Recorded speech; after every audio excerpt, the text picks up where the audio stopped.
the Confederacy's presence in the Panhandle was an obscure Union general named Ulysses S. Grant. In the spring of '62, he surprised everyone by striking deep in the Southland, going up the Tennessee River, even threatening northeast Mississippi. And in this panic, the Confederacy decided to abandon Florida. It had too extensive a coastline to protect. There's just, there are priorities. There are about 5,000 to 6,000 troops stationed in the Pensacola area. Those were going to be sent up to stop Grant, and what happens is the Battle of Shiloh. They're going to the Battle of Shiloh. So when the Confederacy decided to abandon Pensacola and much of Florida, they were going to make a scorched earth policy. And so the Confederates, on their way out, torched and destroyed practically everything of economic value around here. Santa Rosa County, most industrialized county in the state of Florida then, was wiped out in 2 days in the spring of '62. All the sawmills were burned. Every bale of cotton, every boat was destroyed. Same along Escambia Bay. The Hires planing mill, which is there, the old chimney there on Scenic Highway, that was remains of a gigantic planing mill. The brickyards were torched. Everything was torched. And so Pensacola was abandoned. There were about 2,500 people before the war, but most of the people, including the city government, fled up to southern Alabama, Evergreen, Greenville, for the duration of the war. They took off, and there are only about 55 people living in Pensacola. So it became like a ghost town. And me think Milton was very similar. A lot of people just hid it out, and this sort of became a no man's land. Between Marietta and Pensacola, you have the Union would send out sporadic raids, and Southern Cavalry would go down the area looking for deserters and Unionists. It was really a no man's land from about '62 to '65. And since Pensacola was sort of abandoned, only a few people living there, grass and bushes and stuff began to grow up in the streets of Palafox and downtown Pensacola. We have here a couple of diary excerpts. November 8th, 1864, Albert Riera killed a wild turkey at the graveyard. That's St. Michael's Cemetery. November 25th, 1864, Martin Bonifay killed a turkey at the graveyard. A lot of turkeys at St. Michael's. December 5th, 1864, Joseph Cairo saw the tracks of a panther on the beach near Joyner's house. There are a great number of opossums, polecats, coons, foxes, rabbits, and rats and snakes. The rats and snakes killed the chickens. Several wild turkeys have been seen near the gate of the Hernandez residence, corner of Intendencia and Barcelona, and in her yard. The chicken hawks are numerous and take the chicks out of the yards.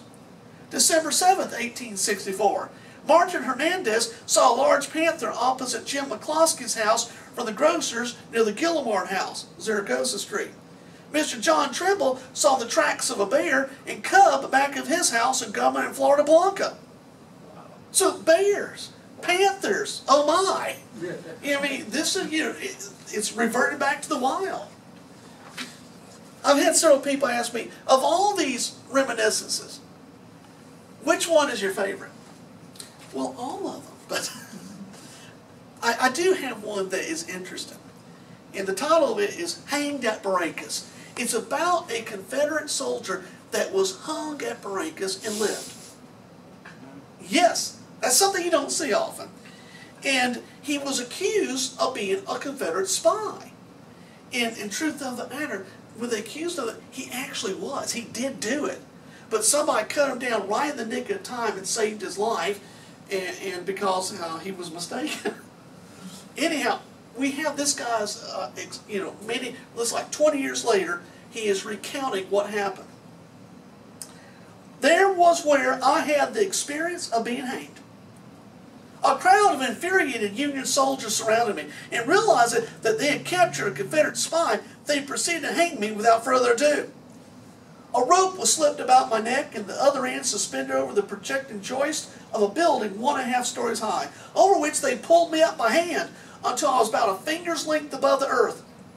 I could touch the ground with my toes, however, and this I was doing as often as possible, when discovered by one of the Yanks. To remedy this defect, the executioner scooped a hole in the sand with her hands sufficient to let my body swing free, and I choked into a state of insensibility. When life was nearly extinct, the Vermont sergeant interfered and ordered my body let down, insisting that I was the wrong man. Restoratives were applied to my vigorous friction. I was resuscitated. The reporter asked, "But tell me, sir, the sensations you felt when you were hanged."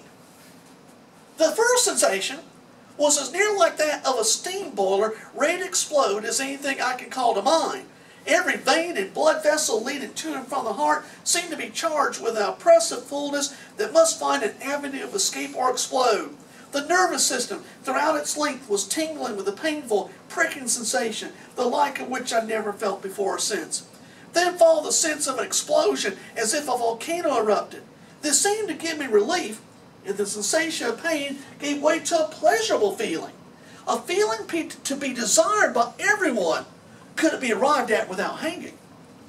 With this sensation, a light broke in upon my sight, a light of milky whiteness. It's strange to say, so transparent that it was easier to pierce with the eye than the light of day. Then there came into my mouth a taste of sweetness, the like of which I've never since known. Then I felt as though I was moving on and leaving something behind, which was not well defined, but there was a consciousness which seemed to say goodbye to the body. I wandered on, but how far is the yardstick I cannot say, as neither time nor distance were factors. Then I heard the sweetest of music, the most entranced I ever listened to. It sounded like 1,000 harps. Yes, those are some of the sensations I felt while I was hanged. And as I was hearing this sweet music, I think that's the point they cut me down. The reporter asked, "Now, what is the sensation coming back to life?" "Just as painful as those you first experienced when being hung. It was an acute torture, a torture so excruciating as to tempt a man to circle the moon and put out the light of the stars rather than endure it. Every nerve seemed to have a pain of its own. My nose and fingers seemed to be the seats of the most excruciating agony of all.